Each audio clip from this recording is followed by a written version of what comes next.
Olá, meus queridos e amados, vamos todos para mais um momento de conhecimento. Meus queridos, a palavra de Deus, ela é revelada a ministros.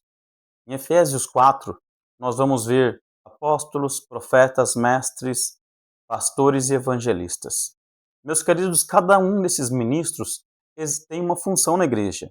A minha é mestre. E, logicamente, que, como mestre, tenho a obrigação de falar a verdade. E vou dividir com vocês aqui um conhecimento que talvez seja sem precedente na sua vida, mas garanto que será um divisor de água na sua vida. Vamos lá. Vamos falar sobre os 7 Espíritos de Deus. Os 7 Espíritos de Deus é um ser que compõe o tetagrama. Então, para aceitarmos os 7 Espíritos de Deus dentro da Bíblia, talvez você tenha uma dificuldade com isso, será necessário você diluir a sua trindade. Então, vamos lá. Você vai dizer assim: poxa, mas eu creio no Espírito Santo. Sim, ele é uma pessoa real. Eu creio em Jesus Cristo. Sim, ele é uma pessoa real. Eu creio no Pai. Sim, ele é uma pessoa real. O problema é que a Bíblia não diz que Deus é trino, em momento algum. A palavra de Deus vai nos dar o nome de uma quarta pessoa, que é os 7 Espíritos de Deus. Isso está em Apocalipse, capítulo 1, versículo 4. Então, o que ocorre? É uma revelação dada a João. Nunca antes ninguém tocou ou mencionou o nome dos 7 Espíritos de Deus. No entanto, ele é a palavra do Evangelho, conforme Jesus Cristo deixou bem claro em João, capítulo 6, versículo 63. Ele é a palavra da vida, tá certo? Então ele aparece com E minúsculo em toda a palavra de Deus. E o Santo Espírito aparece com E maiúsculo.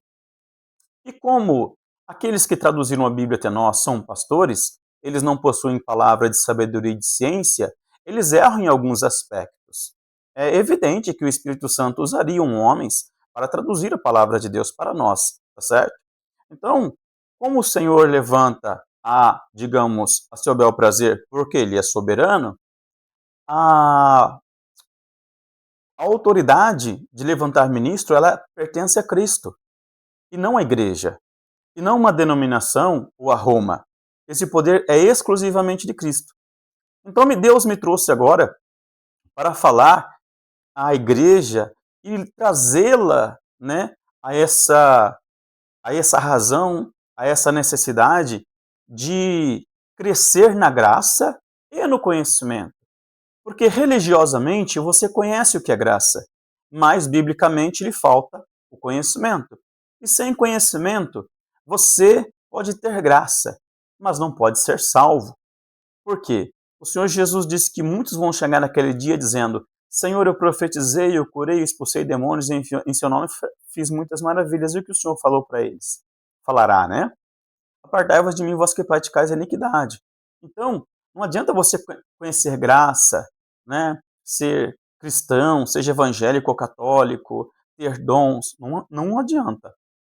Isso não significa que você seja salvo. Nós precisamos de conhecimento. E hoje eu estou falando especificamente sobre a pessoa dos 7 Espíritos de Deus. Então, em Apocalipse, o João vai falar, ouvir a voz dos 7 trovão, que é os 7 Espíritos de Deus. Tudo que é 7 é 7 Espíritos de Deus na Bíblia. Então, os 7 Espíritos de Deus fala, e quando ele vai escrever no livro, há uma voz que fala para ele: cele as palavras que os 7 Espíritos de Deus falou, né? Não era para escrever. Então veja, no candelabro, quando entrava assim no templo, havia um candelabro, 7 velas, 7 luminárias, 7 lamparinas, que são os 7 Espíritos de Deus. E como o Espírito Santo não havia derramado ainda sobre toda a carne, por isso havia aquela divisão entre o véu. E agora, quando Jesus ele ressuscita, né, o véu é rasgado. E é por isso que está escrito, né, derramarei o meu Espírito sobre toda a carne. Isso alcança os gentios. É maravilhoso. O rei Saul, por exemplo, né, em teologia paralela que nós podemos comentar num outro vídeo, ele simboliza Satanás entre os homens, né? É uma outra maneira, é uma forma diferente de Deus contar história que eu chamo teologia paralela, porque Deus está falando o que aconteceu nos céus e uma teologia pastoral não consegue dar a você. Mas um mestre consegue dar a você, um doutor da palavra consegue explanar a vontade de Deus para a igreja, de acordo com a sua característica ministerial. Então, o Saul era atormentado por um espírito mal da parte do Senhor, não é da parte de Satanás. Não se trata de um demônio. E a prova que não se trata de um demônio é que esse espírito mal, ele deixava de atormentar Saul, por quê? Porque Davi vinha e tangia sua harpa, né? Ele tocava louvores e o espírito mal deixava de atormentar a Saul. E por que que isso aconteceu somente com Saul? Porque em teologia paralela, Deus contando o que aconteceu com o querubim guardião, ele foi ungido, né? Ele era primogênito dentre os anjos, ou seja, assim como Adão é o primeiro homem, foi criado de um barro da matéria desta criação, o querubim guardião foi o primeiro, digamos, o primogênito, né? Dos anjos, criado também de um barro, só de uma outra matéria. Então é por isso que os anjos ou demônios podem viver ou ficar entre nós de forma invisível, né? Mas eles todavia comem, todavia andam, todavia se comunicam, né? Então, os 7 espíritos de Deus, ele, por exemplo, ele vai matar Acabe, né? E Acabe também simboliza na Bíblia, não é que ele simboliza, ele representa o espírito do anticristo, né? E a Jezabel ali simboliza o quê? As denominações, simbolizam a Igreja Católica, né? Que fará, no caso a Igreja Católica especificamente, que fará aliança com o anticristo. Então esses 7 espíritos de Deus, ele está no céu e o Pai fala: quem sairá e matará Acabe na guerra? Aí esse espírito sai, se apresenta diante de Deus e diz: eu sairei e serei um espírito de mentira na boca de todos os seus profetas. Então, ele vem e profetiza a mentira que Satanás que Acabe, desculpa, vai realmente ganhar, né, a batalha ali. Então está ele ali e mais Josafá. E o que que ocorre? Os profetas profetizam, aí vem Mica e fala, né? É chamado Mica, e Mica fala: olha, você vai vencer. E Acabe diz: até quando eu vou dizer para você me falar a verdade? E aí o Mica fala: eu vi o... todo o Israel disperso e o rei morrendo. E aí o que acontece? Vem um outro profeta, esbofeteia, dá um soco, né, no rosto, na face de Mica, e o Mica é colocado preso, e aí o Mica fala para o rei, né? Olha, se você voltar vivo, Deus não falou na minha boca. Então veja que essas nuances, nenhuma teologia é capaz de dar para você. Tem que ser o ministro apropriado, né? Então esse espírito está lá com Deus. Por quê? Porque esse espírito é Deus. Ele é a voz, ele que fica ali debaixo do trono do Senhor. Então o candelabro significa ele. E ele completa o tetragrama, né? Nós temos ali a visão dos querubins. E a prova que é uma autarquia fundamentada em 4 pessoas é que existe o rosto do Pai, que é um rosto de homem, segundo a visão de Ezequiel, né? Aquele que se assenta sobre o trono é um homem. E o rosto de leão é o Senhor Jesus Cristo, o leão da tribo de Judá. O rosto de águia é o Santo Espírito de Deus. E o rosto de boi é os 7 Espíritos de Deus, né? O rosto de água, o Santo Espírito. O rosto de boi, os 7 Espíritos.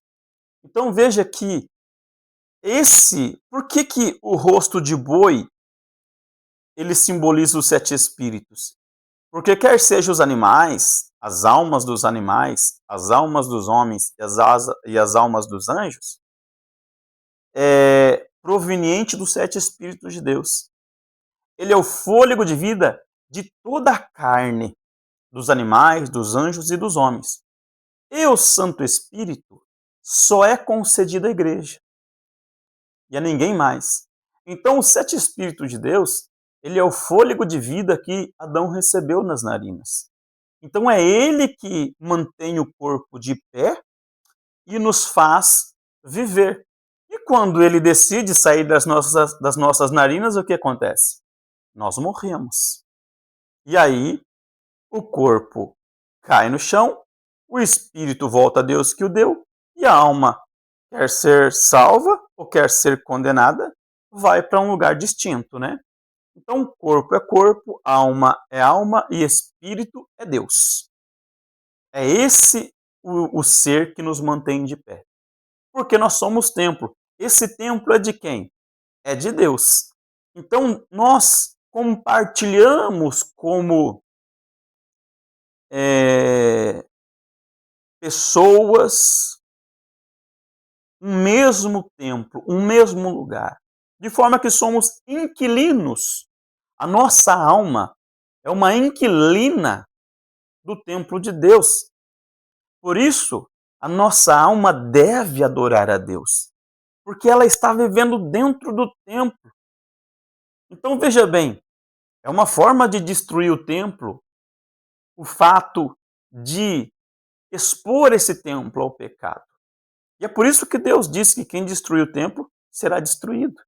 Então Deus deu para você o privilégio de administrar o templo de Deus.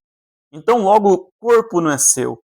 Você tem o livre-arbítrio, a sua alma pode se movimentar, porém você tem que manter esse templo limpo, tá certo? Então você vai em Apocalipse, você vai ver os 7 Espíritos de Deus e os Santo Espírito de Deus lá. Deus é uma autarquia composta por 4 pessoas. E só assim você pode entender o tetragrama. Meus queridos, fica com Deus. Espero que essa palavra tenha te abençoado. Temos muito mais do que Deus nos tem revelado. Vamos crescer no conhecimento, porque graça nós temos. Nós falamos em línguas, nós profetizamos, nós oramos, nós damos glórias a Deus. Nós somos pentecostais ou carismáticos, ou sei lá o que. Mas nós entendemos de graça. Mas o conhecimento está faltando para essa geração, e é da vontade de Deus que você cresça não só na graça, mas também no conhecimento. Fica com Deus, Deus abençoe.